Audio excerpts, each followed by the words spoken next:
Genial. Adelante, pastor.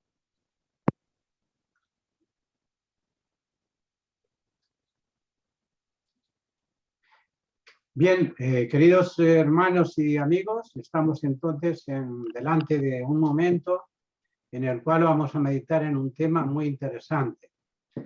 El tiempo de angustia en el contexto de las plagas.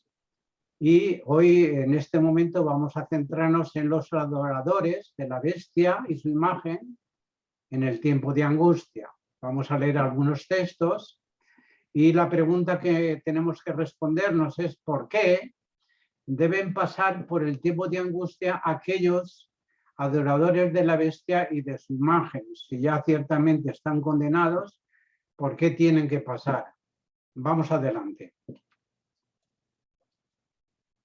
Vamos a leer algunos textos de la Biblia y remarcaremos algunas palabras con el fin de que vayamos progresando en el estudio que vamos realizando. Isabel me va a ayudar en la lectura de algunos textos de la Biblia y también en algunas citas de Elena de White. En aquel tiempo se levantará Miguel, el gran príncipe que vela sobre los hijos de tu pueblo. Será un tiempo de angustia, cual nunca hubo desde que existen las naciones hasta entonces. Y en ese tiempo tu pueblo será librado, todos los que se encuentren escritos en el libro. Y muchos de los que duermen en el polvo de la tierra despertarán, unos para vida eterna y otros para la ignominia, para el desprecio eterno. Es decir, que en el tiempo de angustia, que en el cual se adelanta aquí el profeta Daniel, que nos comenta, se levanta Miguel y es el fin del tiempo de gracia. Las luchas que han tenido el rey del sur y el rey del norte, y en concreto después lo que es el último imperio, el imperio romano, han llegado a su fin o están llegando a su fin, en el cual se manifestará Cristo, que es Miguel, que es el Mesías, para dar la vida eterna a unos y para dar la destrucción a otros. Pero habrá un tiempo de angustia en el cual todos lo sufriremos, tanto los que heredarán la vida eterna como aquellos que serán destruidos eternamente. Y oí una gran voz que desde el templo decía a los 7 ángeles: id y derramad en la tierra las 7 copas del furor de Dios. El primer ángel fue y derramó su copa en la tierra, y se produjo una llaga repugnante y maligna en los hombres que tenían la marca de la bestia y que adoraban su imagen. El segundo ángel derramó su copa en el mar y se convirtió en sangre como de muerto, y murió todo ser viviente que había en el mar. Hacemos énfasis en cómo es el furor de Dios, es la ira de Dios, estas plagas que van a caer sobre los impíos y Dios va a librar a sus seguidores. Una llaga repugnante y maligna en los hombres que tenían la marca de la bestia y que adoraban su imagen. Los 144.000, que es un número representativo que viven en ese momento, no sufrirán ninguna plaga directamente, pero serán ciertamente, estarán presentes, mejor dicho, en ese momento de angustia. El tercer ángel derramó su copa en los ríos y en las fuentes de las aguas, y se convirtieron en sangre. Y oí al ángel de las aguas que decía: justo eres tú, el que eres y el que eras, oh santo, porque has juzgado estas cosas. Pues ellos derramaron sangre de santos y profetas, y tú les has dado a beber sangre. Lo merecen. Y oí al altar que decía: sí, oh Señor Dios Todopoderoso, verdaderos y justos son tus juicios. Aquí el ángel, veis que habla desde el altar, está expresando que los juicios de Dios que ya han concluido son justos. Es la aplicación. Y el ángel de las aguas, como veis aquí, dice también que es justo, que eres, que eras, que es santo, porque has juzgado las cosas. Y tiene que ver con el derramamiento de la sangre de los santos y profetas. y el ángel anuncia, dice, como tú les has dado a beber sangre y lo merecen. Al final haremos énfasis en esta palabra que he puesto en verde, lo merecen. Lo merecen, también se puede traducir como son dignos, es decir, que aquellos que han derramado la sangre de los santos y los profetas, es justo que Dios los castigue bebiendo la sangre que va a ser vertida por ellos mismos. Entonces aquí los oradores de la bestia y su imagen en el tiempo de angustia, vamos a ir viendo cómo van a sufrir al final justamente con las plagas finales. Vamos a hablar de 3 puntos, vamos a hablar rápidamente porque hay muchas diapositivas y muchas de ellas no las comentaré, simplemente las resumiré, pero tendréis la oportunidad de quedaros con todo el tema que aparecerá y yo puedo enviar en PowerPoint, puedo enviar todo el tema para que lo estudiéis porque hay muchísimo material. En primer lugar hablaremos de un gran conflicto, que ese gran conflicto comienza con todas las naciones, pero lo vamos a enfocar, ese gran conflicto, focalizándolo en el último imperio, es decir, en Roma. El segundo punto es una coalición satánica que atenta contra Dios, contra su pueblo, contra su ley, contra su territorio, contra todo aquello que tiene que ver con Dios. Y el tercer punto, hablaremos de las plagas y los impíos, cómo ellos son dignos de recibir el castigo que Dios les va a mandar a través del juicio que lo ha ejecutado. Entonces vamos a leer en primer lugar en Daniel 10:1 y referente a este gran conflicto. En el año tercero de Ciro, rey de Persia, un mensaje fue revelado a Daniel, a quien llamaban Belsasar. El mensaje era verdadero y acerca de un gran conflicto. Él comprendió el mensaje y tuvo entendimiento de la visión. Bien, aquí vemos cómo en el año tercero de Ciro, es aproximadamente 535-536, se le revela a Daniel, ahí lo dice en el capítulo 10, acerca de un gran conflicto. Ese gran conflicto que le fue revelado a Daniel era un mensaje revelado y era un mensaje verdadero y era un mensaje que él comprendió, cosa que al principio no comprendió. Explicaremos después la diferencia en esta palabra visión maré, que hablaremos más adelante. Y ahora te declararé la verdad. He aquí, se levantarán 3 reyes más en Persia y un cuarto rey obtendrá muchas más riquezas que todos ellos. Cuando éste se haya hecho fuerte con sus riquezas, incitará a todo el imperio contra el reino de Grecia. Se levantarán entonces un rey poderoso que gobernará con gran autoridad y hará lo que le plazca. Bueno, aquí veis que habla de los primeros reyes de Persia, el cuarto es el que sigue a Asuero, Artajerjes, que fue el que dio el decreto de salida, y ahí aparece la lucha debido a la construcción del templo que no quieren los pueblos de alrededor de Israel que se restaure el tiempo y la adoración del templo. Pasamos a la siguiente.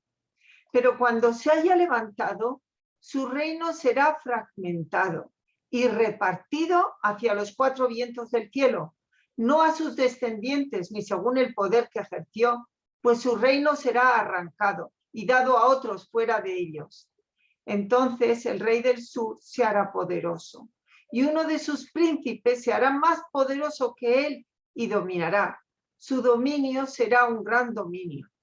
Y años después harán alianza y la hija del rey del sur vendrá al rey del norte para hacer el pacto, pero ella no retendrá su posición de poder, ni él permanecerá con su poder, sino que ella será entregada juntamente con los que la trajeron, con el que la engendró y con el que la sostenía en aquellos tiempos. Bien, aquí se habla del reino griego, en el cual Alejandro muere y es repartido su reino hacia los 4 vientos del cielo.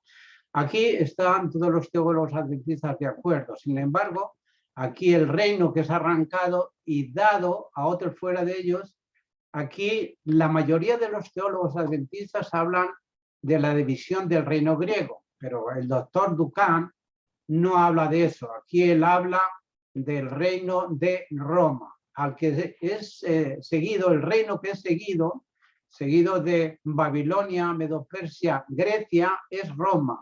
Y no se habla del reino, de la división del reino griego. Pero bueno, esta es una opinión más que difiere de las que tienen la mayoría de los teólogos adventistas. Pero aquí aparece el rey del sur y después aparece el rey del norte. Lo veis ahí en el versículo 5. A partir de aquí, todo el capítulo, que no vamos a comentar porque no tenemos tiempo ahora, es la lucha entre el rey del sur y el rey del norte. El rey del sur, a partir de aquí, representa a todo lo que tiene que ver de la humanidad caminando sin Dios, es decir, Egipto.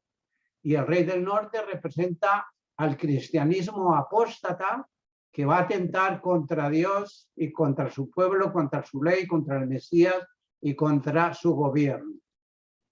Y al tiempo del fin, el rey del sur se enfrentará con él, y el rey del norte lo atacará con carros, jinetes y con numerosas naves. Entrará en sus tierras, las invadirá y pasará. También entrará a la tierra hermosa, y muchos países caerán, mas estos serán librados de su mano, Edom, Moab y lo más selecto de los hijos de Amón.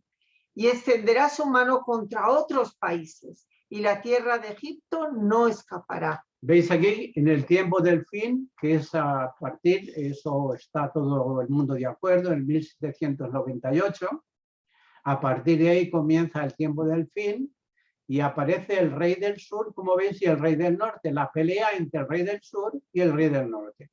Y el rey del norte, que decimos que es el cristianismo apóstata, arremeterá contra el paganismo, contra aquellos que quieren vivir sin Dios, y estará la leche, estará la guerra. Esto lo estamos viviendo en parte ahora, pero llegaremos bien pronto al final del rey del sur y el rey del norte. En aquel tiempo se levantará Miguel, el gran príncipe que vela sobre los hijos de tu pueblo. Será un tiempo de angustia cual nunca hubo desde que existen las naciones hasta entonces. Y en ese tiempo tu pueblo será librado, todos los que se encuentren escritos en el libro. Y muchos de los que duermen en el polvo de la tierra despertarán, unos para vida eterna y otros para la ignominia, para el desprecio eterno. Seguimos leyendo. Aquí entonces vemos, en este gran conflicto quiero hacer una diferencia en la palabra visión. En todas las versiones, en todos los idiomas que yo conozco y que he podido cotejar, no hacen diferencia al traducir la palabra hebrea marej y jasón. Hay dos palabras para mostrar visión. En Daniel 8:26, cuando habla de las 2000 tardes y mañanas, 2300 tardes y mañanas, le dice la visión, la maré es una parte de la visión total, de la jasón. La jasón es la visión completa y la maré es una parte de la visión. Es decir, las tardes y la mañana de esa visión que se había referido es verdadera, pero le dice el Señor a Daniel, guarda la jasón, porque es para muchos días. O sea que la visión total, ya desde el principio en Daniel 8, ya el ángel le dice, el ángel Gabriel, que esa visión va a durar hasta el tiempo del cielo. Y en Daniel 8:27 él dice, yo Daniel quedé quebrantado y estuve enfermo durante muchos días. Cuando me levanté, atendí los negocios del rey, pero estaba espantado a causa de la visión, maré, y no la entendía. O sea, ¿qué es lo que no entendía Daniel? La maré.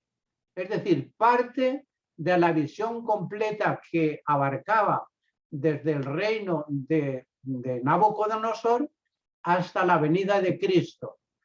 Parte de esa visión que se llama Maré no la entendía.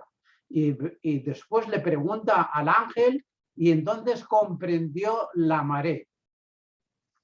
Bien, aquí tenemos con estas imágenes el conflicto cósmico en Daniel en paralelismos. Tenemos en Daniel 2, tenéis la estatua, pero nos vamos a focalizar, ya veis que esto lo conocéis por todos los adventistas que me estáis escuchando, porque lo habéis estudiado, Babilonia, Medo-Persia, Grecia y Roma, pero nos vamos a enfocar en Roma, en la parte final, en los pies de hierro y en los pies de barro. En Daniel 8 veis ahí el león, el oso, el leopardo y la bestia, que es el Imperio Romano, y después haremos diferencia en cómo el cuerno pequeño surge de entre medias de 10 cuernos. Y habrá un cuarto reino tan fuerte como el hierro, y así como el hierro desmenuza y destroza todas las cosas, como el hierro que tritura, así él desmenuzará y triturará a todos estos. Y lo que viste, los pies y los dedos, parte de barro de alfarero y parte de hierro, será un reino dividido, pero tendrá la solidez del hierro, ya que viste el hierro mezclado con barro corriente. Y así como los dedos de los pies serán parte de hierro y parte de barro cocido, así parte del reino será fuerte y parte será frágil. Aquí algunos adventistas y teólogos y realmente todo el resto confunden en lo que está diciendo Daniel. Es un reino dividido, no dos reinos, es un reino, y aquí en Daniel 2 no aparecen 10 reinos o 11 reinos como aparecen en Daniel capítulo 7, que lo vais a ver. Aquí el reino que está dividido es Roma, es el cuarto imperio. El hierro ya estaba y lo que hace la división es el barro cocido, como lo vais a ver cómo lo interpreta Elena de White. Dice Elena de White lo siguiente.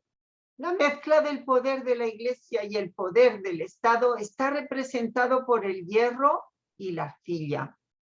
Esta unión está debilitando todo el poder de las iglesias. Esta investidura de la Iglesia con el poder del Estado traerá malos resultados.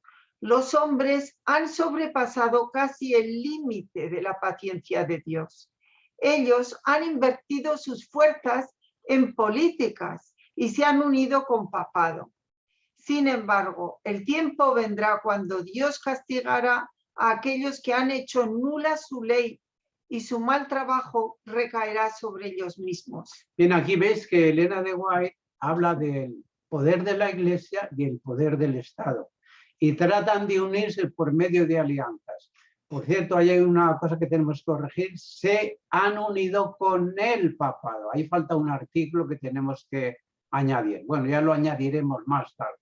Entonces, la mezcla del poder de la Iglesia y el poder del Estado es lo que está representado por el hierro y el arcilla, según Elena de White, en Daniel capítulo 2. Pero es que el capítulo 2 de Daniel no da opción a más reinos.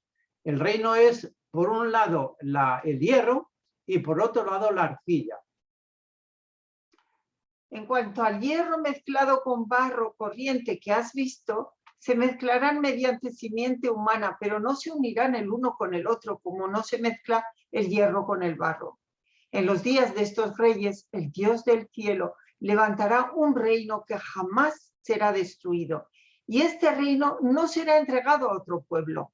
Desmenuzará y pondrá fin a todos aquellos reinos, y él permanecerá para siempre. Tal como viste que una piedra fue cortada del monte sin ayuda de manos, y que desmenuzó el hierro, el bronce, el barro, la plata y el oro, el gran Dios ha hecho saber al rey lo que sucederá en el futuro. Así pues, el sueño es verdadero y la interpretación fiel.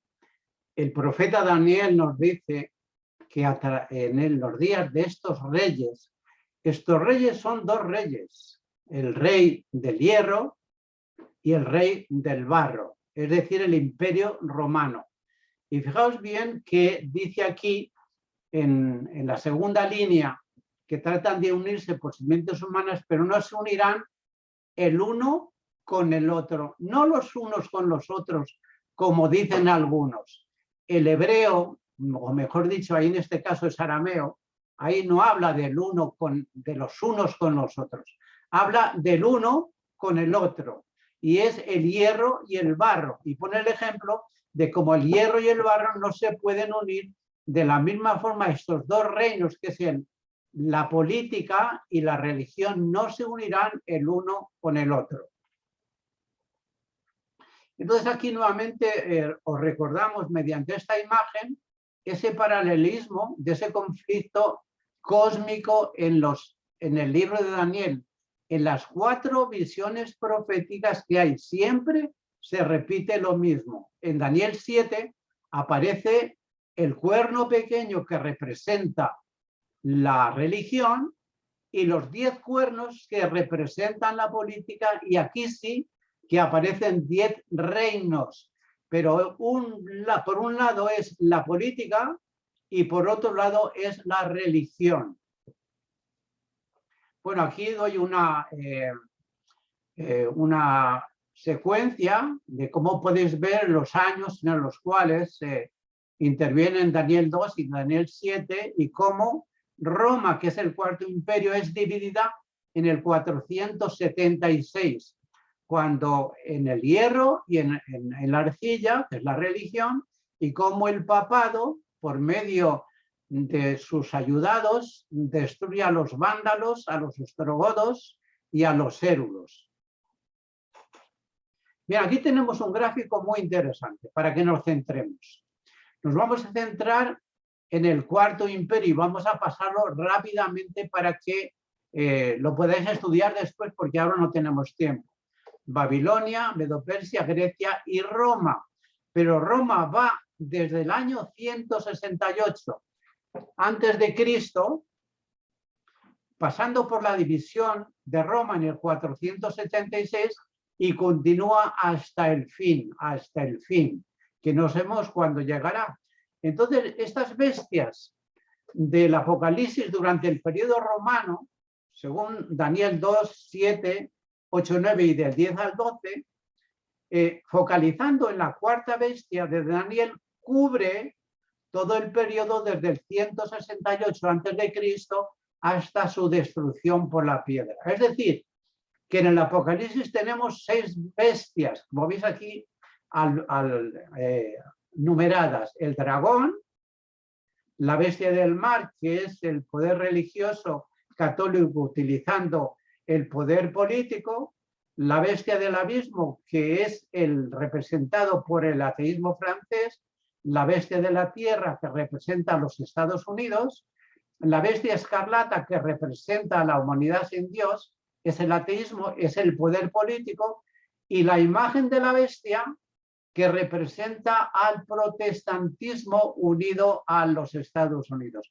O sea, todas estas bestias cubren el periodo de Roma, la Roma política y la Roma papal, la Roma que arremete contra Dios, contra su pueblo y contra todo lo que representa a Dios. Bien, aquí vemos en el capítulo 8, recordamos de cómo un macho cabrío arremete, que es Grecia, contra Medo-Persia, que es el carnero. Y aquí a la derecha, pues recordamos nuevamente el cuerno pequeño con los 10 cuernos que salen. Y de uno de ellos salió un cuerno pequeño que creció mucho hacia el sur, hacia el oriente y hacia la tierra hermosa.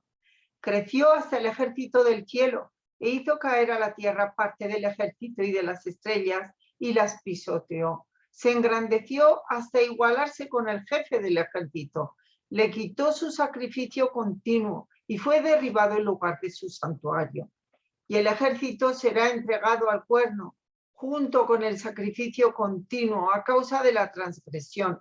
Arrojará por tierra la verdad y hará su voluntad y prosperará. Bien, aquí hacemos énfasis en, después de la división del imperio griego, dice, de uno de ellos, de los 4 vientos del cielo, salió un cuerno pequeño. Este cuerno pequeño es diferente del cuerno pequeño atribuido al papado de el capítulo 7. Este cuerno pequeño es el cuarto imperio, es decir, la Roma pagana y la Roma papal, que arremete, como veis ahí, contra todo, contra el sur, al oriente y a la tierra hermosa y hasta el ejército del cielo. ¿Lo conocéis? Y esto simplemente es como recordatorio. Todavía estaba yo hablando en oración cuando Gabriel, el hombre a quien había visto en la visión al principio, se me acercó, estando yo muy cansado, como a la hora de la ofrenda de la tarde. Me instruyó, habló conmigo y dijo: Daniel, he salido ahora para darte sabiduría y entendimiento. Al principio de tu súplica se dio la orden y he venido para explicártela, porque eres muy estimado. Pon atención a la orden y entiende la visión. 70 semanas han sido decretadas sobre tu pueblo y sobre tu santa ciudad, para poner fin a la transgresión, para terminar con el pecado, para expiar la iniquidad, para traer justicia eterna, para sellar la visión y la profecía y para ungir el lugar santísimo. No vamos a explicar ciertamente esta profecía, que ya la conocéis. Hacemos énfasis en cómo Gabriel instruye a Daniel para que comprenda el conflicto que hay. Y el conflicto lleva a la destrucción del templo y a la muerte del Mesías, pero también al anuncio de que Dios va a intervenir y va a destruir a todos aquellos que arremeten contra el Mesías y contra su pueblo. Has de saber y entender que desde la salida de la orden para restaurar y reconstruir a Jerusalén hasta el Mesías príncipe, habrá 7 semanas y 62 semanas. Volverá a ser edificada con plaza y foso, pero en tiempos de angustia.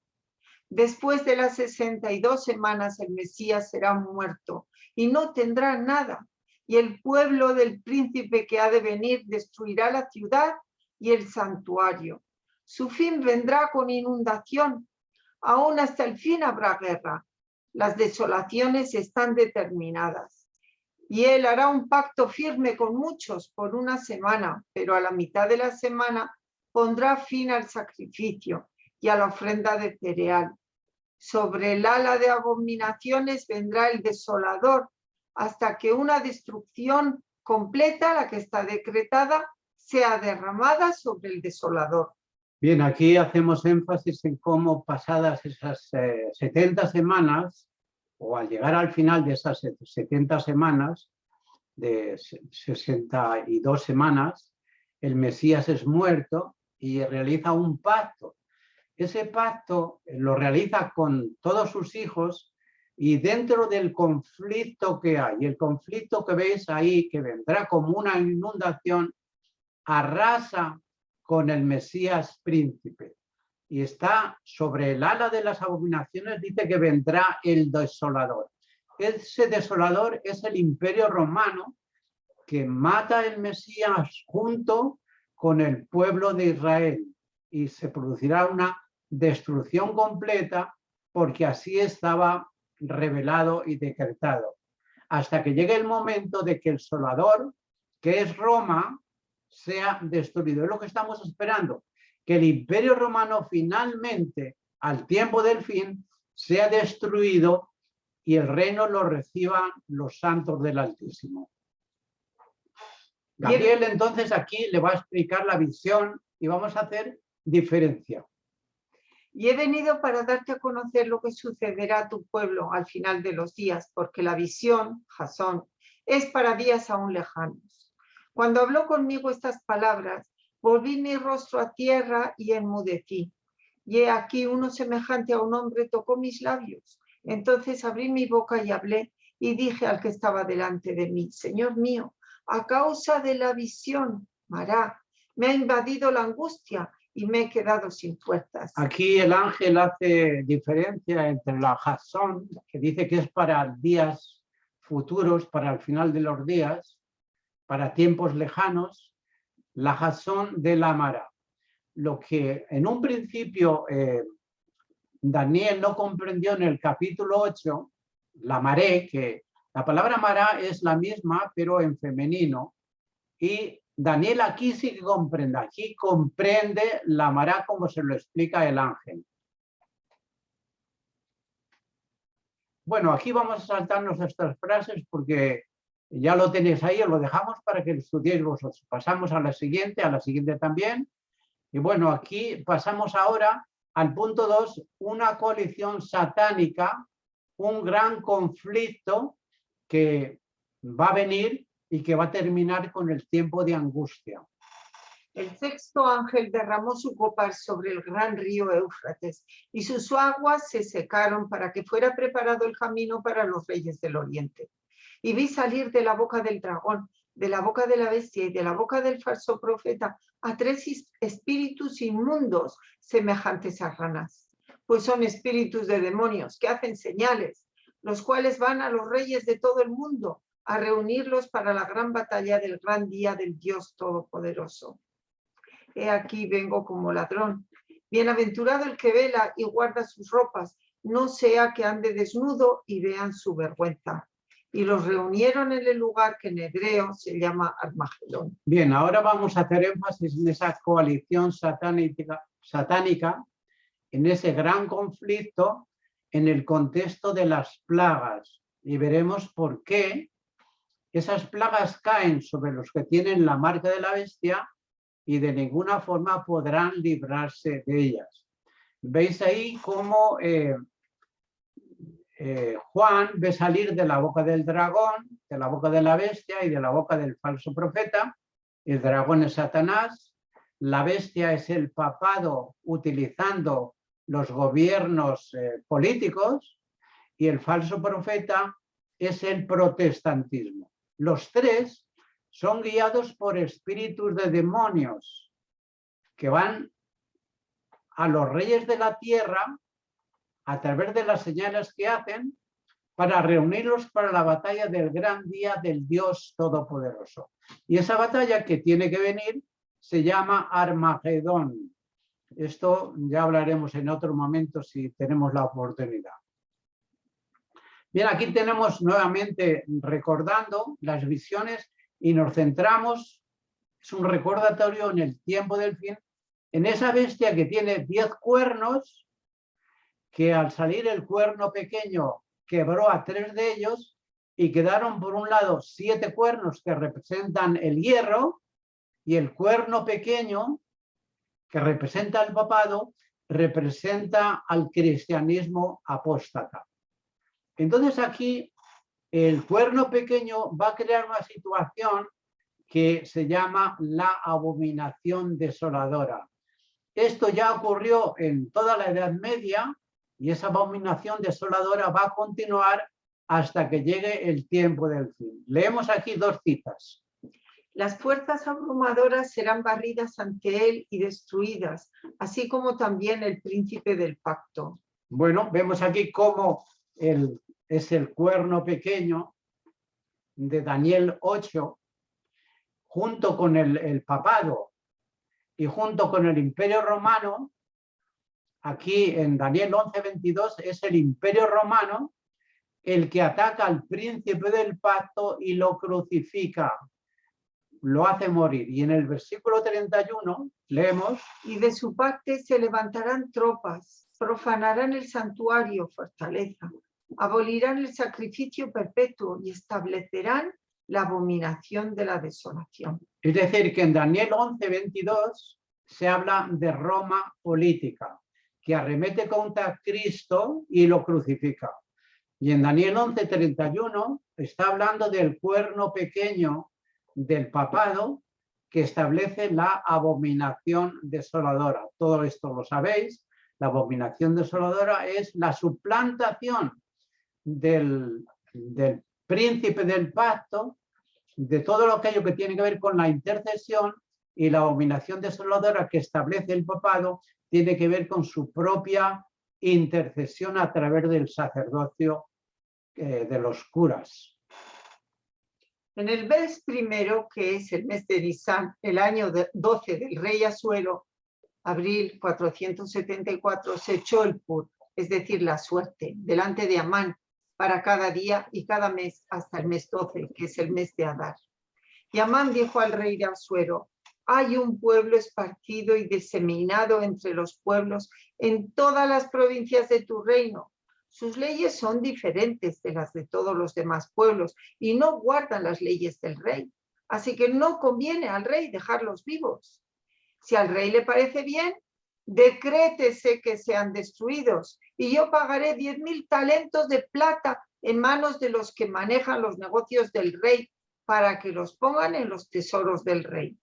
Bien, aquí veis que estamos en la época de Esther, en la cual a través de Amán, y vemos como también con la ayuda de Asuero y el diablo tratan de destruir al pueblo de Dios. Y se va a crear un edicto, una orden, un decreto de muerte para extirpar al pueblo de Dios. Elena de White, como veremos después, dice que esta historia se repetirá. Entonces notad aquí cómo es el mes primero, el mes de Nisan, que es justamente en abril, el año 474, cómo echan suertes y cómo tratan a través de Amán de aniquilar a todos los judíos. Es un pueblo diseminado que tienen leyes diferentes y que no guardan las leyes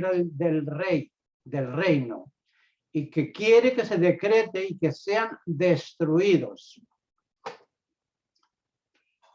El rey tomó de su mano el anillo de sellar y se lo dio a Amán, hijo de Amedetá, Agageo, enemigo de los judíos. Y el rey dijo a Amán: quédate con la plata y también con el pueblo, para que hagas con él lo que te parezca bien. Entonces fueron llamados los escribas del rey el día 13 del mes primero, y conforme a todo lo que Amán había ordenado, fue escrito a los sátrapas del rey, a los gobernadores que estaban sobre cada provincia y a los príncipes de cada pueblo, a cada provincia conforme a su escritura, a cada pueblo conforme a su lengua, escrito en el nombre del rey Asuero y sellado con el anillo del rey. Aquí hacemos énfasis en dos cosas, en cómo el rey le da el anillo a Amán para que selle la orden y para que destruya a todo el pueblo de los judíos. Y este escrito en el nombre del rey es sellado con el anillo del rey y dado a todos los pueblos, a las provincias, cada una según su escritura y según su lengua. Y se enviaron cartas por medio de los correos a todas las provincias del rey para destruir, matar y exterminar a todos los judíos, jóvenes y ancianos, niños y mujeres, en un solo día, el día 13 del mes 12, que es el mes de Adar, y sus posesiones dadas al saqueo. La copia del edicto, que sería promulgada ley en cada provincia, fue publicada a todos los pueblos para que estuvieran preparados para ese día. Salieron los correos apremiados por la orden del rey. El decreto fue promulgado en la fortaleza de Susa, y mientras el rey y Amán se sentaron a beber, la ciudad de Susa estaba consternada. Es decir, el Asuero, que representa la política, Amán, que representa la religión, atacan al pueblo de Dios, que está representado por Mardoqueo y por Esther. Y veis ahí el edicto, lo que dice de destruir, matar, exterminar a todos los judíos, jóvenes y ancianos, niños y mujeres, en un solo día. Y lo pone el día 13 del mes 12, que es el mes de Adar, y sus posesiones dadas al saqueo. Esto lo intentarán repetir, pero será al final del tiempo de gracia y no lo conseguirán porque poderosos ángeles estarán cobijándonos a nosotros y defendiéndonos. Bien, aquí vamos a leer algunos textos de Elena de White que los tenéis ahí en el libro de Patriarcas y Profetas, en tiempos de la reina Esther, en la página 440-445. Leemos cómo ella interpreta esta situación de la reina Esther que se repetirá en el futuro. El decreto que se promulgará finalmente contra el pueblo remanente de Dios será muy semejante al que promulgó Asuero contra los judíos. Hoy los enemigos de la verdadera iglesia ven en el pequeño grupo que observa el mandamiento del sábado un Mardoqueo a la puerta. La reverencia que el pueblo de Dios manifiesta hacia su ley es una reprensión constante para aquellos que han desechado el temor del Señor y pisotean su sábado. Bien, aquí entonces ves cómo Elena de White habla de un decreto que se promulgará, que será semejante al que promulgó Asuero. Hoy los enemigos de la verdadera iglesia ven en el pequeño grupo que observa el mandamiento del sábado un Mardoqueo a la puerta, es decir, que es el pueblo adventista. La reverencia que el pueblo de Dios manifiesta hacia su ley es una reprensión constante para aquellos que han desechado el temor del Señor y pisotean su sábado. Satanás despertará indignación contra la minoría que se niega a aceptar las costumbres y tradiciones populares. Hombres encumbrados y célebres se unirán con los inicuos y los viles para concertarse contra el pueblo de Dios. Las riquezas, el genio y la educación se combinarán para cubrirlo de desprecio. Gobernantes, ministros y miembros de la iglesia, llenos de un espíritu perseguidor, conspirarán contra ellos. De viva voz y por la pluma, mediante jactancias, amenazas y el ridículo, procurarán destruir su fe. Es decir, que veis cómo Elena de White hace énfasis en los políticos, en los que mandan y en la iglesia. Se unirán para atacar al pueblo de Dios. Por calumnias y apelando a la ira, algunos despertarán las pasiones del pueblo. No pudiendo presentar una, así dicen las escrituras, contra los que defienden el día de reposo bíblico, recurrirán a decretos opresivos para suplir la falta. A fin de obtener popularidad y apoyo, los legisladores cederán a la demanda por leyes dominicales. Pero los que temen a Dios no pueden aceptar una institución que viola un precepto del Decálogo. En este campo de batalla se peleará el último gran conflicto en la controversia entre la verdad y el error. Y no se nos deja en la duda en cuanto al resultado. Hoy, como en los días de Esther y Mardoqueo, el Señor vindicará su verdad y a su pueblo. Bueno, hacemos énfasis en las palabras de Elena de White, que el campo de batalla se peleará, el último conflicto, en la controversia entre la verdad y el error. Y estará centrado, como ya ella ha citado, en el sábado, en la ley de Dios.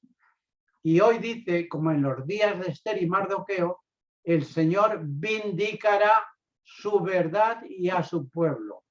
Esta palabra que utiliza aquí el White, se vindicará, lo explicaremos después el significado que tiene que ver con honrar al Señor. El pueblo de Dios honrará a Dios confesando sus pecados previamente y siendo fiel a sus mandamientos y a sus promesas. De esa forma, el Señor también vindicará su ley y vindicará a su pueblo. Ahora, entramos en el punto 3, que es el punto principal de lo que venimos estudiando. Tenemos varias citas importantes y responderemos a la pregunta de por qué los impíos tienen que pasar a través del tiempo de angustia. Vamos a leer algunas citas de Elena de White sobre la crisis final. Está en el comentario bíblico que lo hizo Elena de White en el 1905 al 1909, en Testimonios para la Iglesia, y después citaremos el comentario bíblico adventista. Estamos viviendo en el tiempo del fin. El presto cumplimiento de las señales de los tiempos proclama la inminencia de la venida de nuestro Señor. La época en que vivimos es importante y solemne. El Espíritu de Dios se está retirando gradual, pero ciertamente de la tierra. Ya están cayendo juicios y plagas sobre los que menosprecian la gracia de Dios. Las calamidades en tierra y mar, la inestabilidad social, las amenazas de guerra, como portentosos presagios, anuncian la proximidad de acontecimientos de la mayor gravedad. Las agencias del mal se coligan y combinan fuerzas para la gran crisis final. Grandes cambios están a punto de producirse en el mundo y los movimientos finales serán rápidos. Si os fijáis, estas palabras que Elena de White las dicta en el 1905 al 1909, lo podéis ver en Testimonios para la Iglesia, en el tomo 9, ella dice que estamos viviendo en el tiempo del fin, en esa época, ¿no? Y que se anuncia la proximidad de acontecimientos de mayor gravedad. Seguro que está haciendo referencia Elena de White a la Primera y Segunda Guerra Mundial y a los cambios que nosotros estamos viendo y estamos mirando actualmente. Y después dice que las agencias del mal se coaligan y combinan fuerzas para la crisis final. Vemos en el Apocalipsis 16 cómo los tres poderes, el dragón, la bestia y el falso profeta, van a los reyes de la tierra para reunirlos para el gran día de Dios, para la batalla la gran batalla del Armagedón.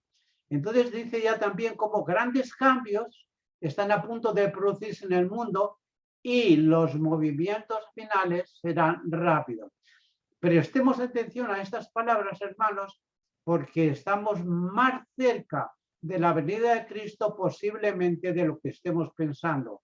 Aunque nadie sabe ni el día ni la hora, pero sabemos que estos acontecimientos apuntan directamente a la inminente venida de Cristo.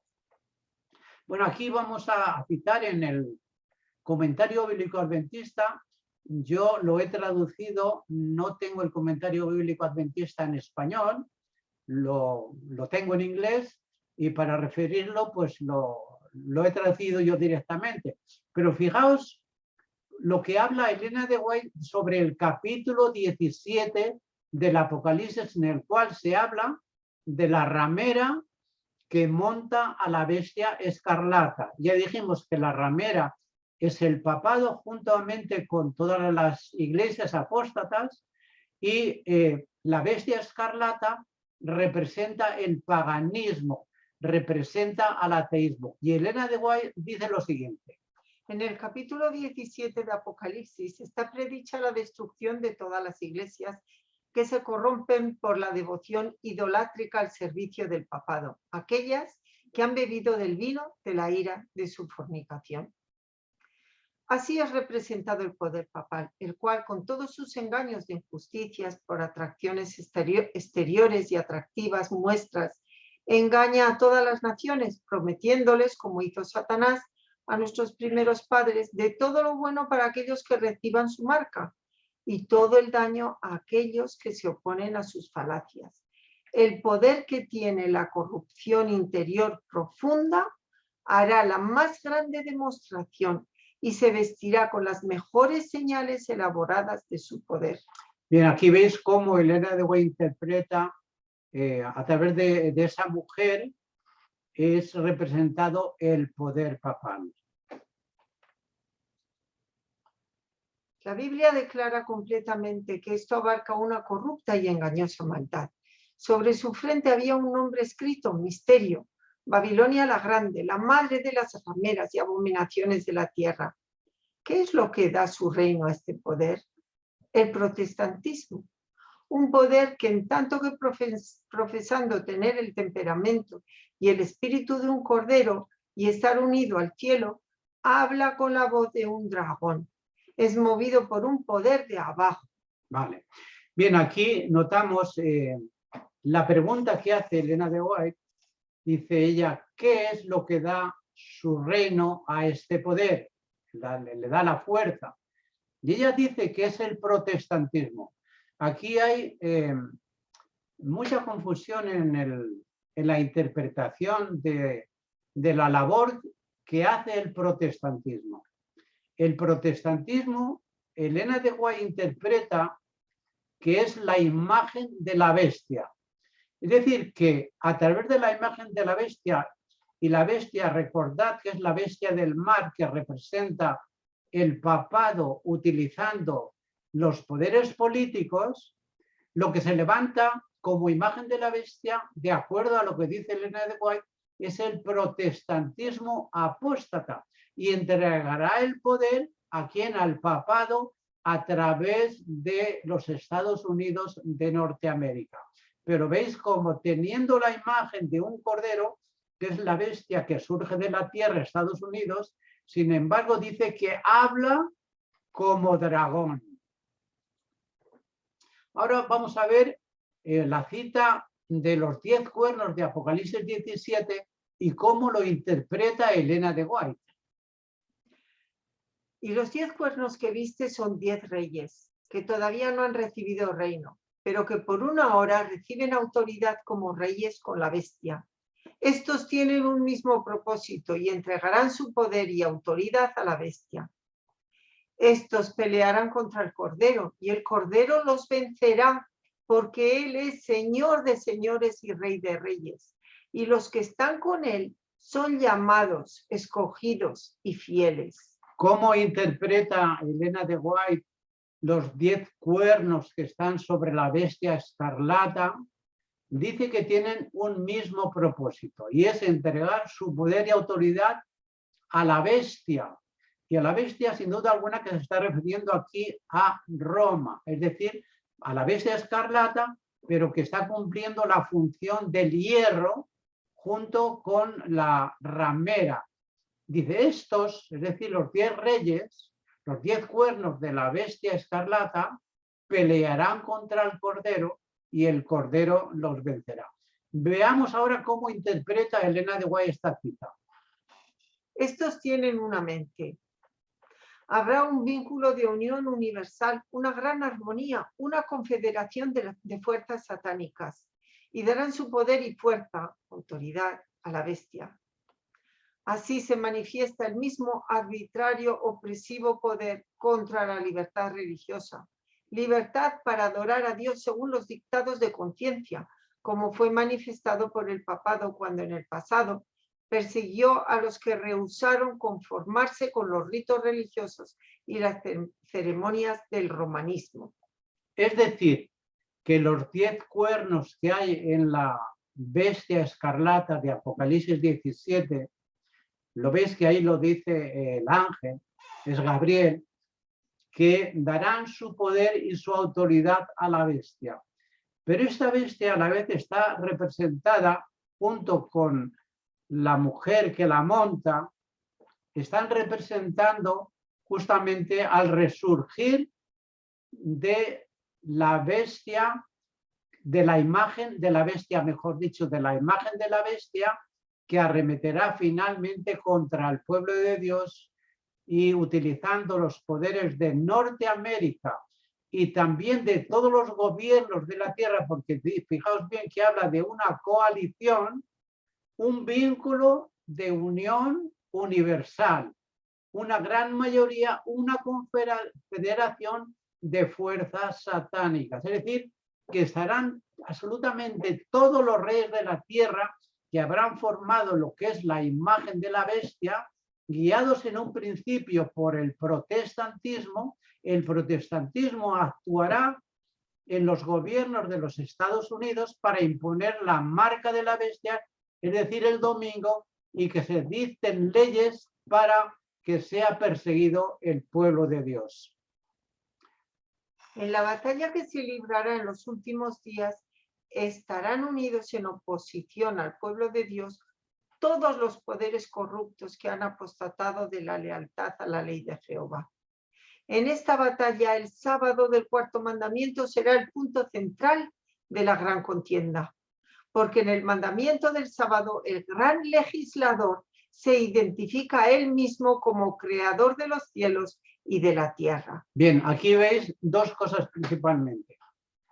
Una, que la batalla final de los últimos días, es decir, cuando el Imperio Romano sea restituido y unidos a través de la ramera y de la bestia escarlata, y que tenga el protagonismo la imagen de la bestia, que es el protestantismo, esta batalla se librará y estará centrada primero en oposición al pueblo de Dios, todos los poderes corruptos, absolutamente todos los poderes corruptos que recibirán la marca de la bestia y sufrirán todas las plagas. Y en segundo lugar, esta batalla estará centrada en la ley de Dios, es decir, en el cuarto mandamiento. Por lo tanto, es momento, hermanos, para que estudiemos y reflexionemos bien directamente, bien con inteligencia, y lo hablemos sin temor a toda la gente que esté a nuestro alrededor. Es el momento de hablar de estas cosas, como el centro de la lucha final estará centrada con todos los reyes de la tierra, contra Dios, contra su pueblo y contra su ley, contra el cuarto mandamiento. Y oí al ángel de las aguas que decía: justo eres tú, el que eres y el que eras, oh santo, porque has juzgado estas cosas. Pues ellos derramaron sangre de santos y profetas, y tú les has dado a beber sangre. Lo merecen. Y oí al altar que decía: sí, oh Señor, Dios Todopoderoso, verdaderos y justos son tus juicios. Bien, estamos aquí, como ves, en las plagas, y como el ángel de las aguas, cómo contrasta esas aguas que él dice que el mar y las fuentes de las aguas se convierten en sangre, y Dios ha juzgado esas cosas. Y que en el juicio en que termina, en que derramaron la sangre de los santos y de los profetas, y el Todopoderoso les va a dar a beber sangre, dice que lo merecen, y sus juicios son justos y verdaderos. Ahora vamos a hacer énfasis en la palabra esa, lo merecen, en el griego, y vamos a citar algunos textos bíblicos para que comprendáis el contraste entre los que reciben las plagas y cosechan las plagas debido al juicio y la victoria de Cristo. En Apocalipsis capítulo 16, versículo 6, dice: porque ellos derramaron la sangre de los santos y de los profetas, tú también les has dado de beber sangre, pues se lo merecen. Esta palabra, se lo merecen, es una palabra, veis aquí a la izquierda, en griego asios, en castellano es asios, se pronuncia lo mismo, ¿no? Y después ahí lo cito en griego para que si quiere alguno que lo entiende, que lo pueda estudiar, pero yo cito el significado. La palabra asios en Apocalipsis 5:4, que es la misma, también la misma que en Apocalipsis 16:6, aquí está aplicada a Cristo, y en Apocalipsis 16:6 está aplicada a los que han derramado la sangre de los santos. Y esta palabra asio significa digno, de igual valor, tanto de lo bueno como de lo malo. Es el merecimiento que cada cual debe recibir por sus propias obras. Entonces aquí vemos cómo el Cordero se aplica en Apocalipsis 5:4, el Cordero es digno. Y en esta profecía veis cómo Juan lloraba porque no se había encontrado nadie ni en el cielo ni en la tierra de abrir el libro, ni de mirar su contenido y de abrir sus sellos. Pero dice que nadie había digno, ni en el cielo ni en la tierra, pero el ángel le dice, entonces uno de los ancianos, me dijo: no llores, mira, el león de la tribu de Judá, la raíz de David, ha vencido para abrir el libro y desatar sus sellos. Es decir, la palabra griega asios en Apocalipsis 5:4 aplicada a Cristo significa digno, de igual valor, tanto de lo bueno como de lo malo. Es el merecimiento que cada cual debe recibir por sus propias obras. Aquí tenéis varios textos que los podéis estudiar por vosotros mismos en con vuestras Biblias, y podréis ver ciertamente cómo tiene ese significado. Aquí citamos a Pablo hablando con el rey Agripa, que dice, por consiguiente, dice Pablo, oh rey Agripa, no fui desobediente a la visión celestial, sino que anunciaba primeramente a los que estaban en Damasco y también en Jerusalén, y después por toda la región de Judea y aún a los gentiles, que debían arrepentirse y volverse a Dios, haciendo obras dignas, ahí es asios, obras dignas de arrepentimiento. Esto es lo que debe hacer el pueblo de Dios ahora, y es lo que debería haber hecho el pueblo que recibe la marca de la bestia, pero que no lo hicieron. Cuando tomó el libro, los 4 seres vivientes y los 24 ancianos se postraron delante del Cordero. Cada uno tenía un arpa y copas llenas de oro, copas de oro llenas de incienso, que son las oraciones de los santos. Y cantaban un cántico nuevo, diciendo, digno eres de tomar el libro y de abrir sus sellos, porque tú fuiste inmolado y con tu sangre compraste para Dios a gente de toda tribu, lengua, pueblo y nación. Y los has hecho un reino de sacerdotes para nuestro Dios y reinarán sobre la tierra. Bien, aquí hace énfasis Juan en que el Cordero es digno de tomar el libro y abrir sus sellos, y da la razón. Porque tú fuiste inmolado y con tu sangre compraste para Dios a gente de toda tribu, lengua, pueblo y nación. Veremos también cómo estos que reciben las plagas también son dignos de la misma forma, pero en un contraste muy diferente, de recibir las plagas. ¿Por qué? Ahora lo veremos. Y miré y oí la voz de muchos ángeles alrededor del trono y de los seres vivientes y de los ancianos. Y el número de ellos era miríadas de miríadas y millares de millares, que decían a gran voz, el Cordero que fue inmolado, digno es de recibir el poder, las riquezas, la sabiduría, la fortaleza, el honor, la gloria y la alabanza. Y a toda cosa creada que está en el cielo, sobre la tierra, debajo de la tierra y en el mar, y a todas las cosas que en ellos hay, oí decir, al que está sentado en el trono y al Cordero, sea la alabanza, la honra, la gloria y el dominio por los siglos de los siglos. Y los 4 seres vivientes decían, amén. Y los ancianos se postraron y adoraron. Es decir, que el Cordero que fue inmolado es digno de recibir todas esas alabanzas y todo ese poder, y todo lo que ahí está descrito. ¿Por qué? Porque con su sangre redimió a su pueblo.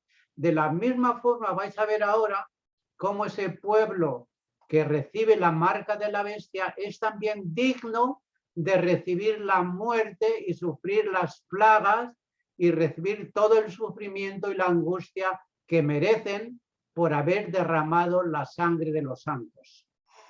El 4º ángel derramó su copa sobre el sol, y al sol le fue dado quemar a los hombres con fuego. Y los hombres fueron quemados con el intenso calor, y blasfemaron el nombre de Dios que tiene poder sobre estas plagas, y no se arrepintieron para darle gloria. El 5º ángel derramó su copa sobre el trono de la bestia, y su trono quedó en tinieblas, y se mordían la lengua del dolor, y blasfemaron contra Dios, el Dios del cielo, por causa de sus dolores y de sus llagas, y no se arrepintieron de sus obras. Es decir, que el 4º y el 5º ángel que vierten sus plagas y las sufren los que tienen la marca de la bestia, no se arrepienten para dar gloria a Dios, ni tampoco se arrepintieron de sus obras. En cambio, arremeten contra Dios y blasfeman contra el Dios del cielo. Recordad que estas plagas vienen directamente de Dios y que son la ira de Dios que se vierte sobre los que tienen la marca de la bestia. Bueno, ahora hago la pregunta que esperemos que ya quede respondida. ¿Por qué deben pasar por el tiempo de angustia los impíos? ¿Por qué son dignos de beber sangre y morir? Bueno, pues la conclusión la tenéis ahí, que ya la hemos leído. Hemos focalizado todo el tiempo sobre el Imperio Romano, sobre el Cuarto Imperio, sobre todas las barbaridades que han hecho tanto la Roma pagana como la Roma papal, como todos los imperios anteriores. Hicieron lo mismo. ¿Por qué? Porque durante toda la existencia humana derramaron la sangre de los santos y los profetas, porque no se arrepintieron de sus malas obras, porque rechazaron la paciencia, la misericordia y la justicia del Todopoderoso y porque no dieron gloria a Dios. Bien, hemos llegado al final, entonces ahora dejaremos de compartir y al final, cuando ya lo dispongáis, podemos dar lugar para que hagáis preguntas y que podamos responder a aquellas cosas que son difíciles y que sin duda alguna tengáis preguntas para realizar o aportes que podáis hacer. Adelante.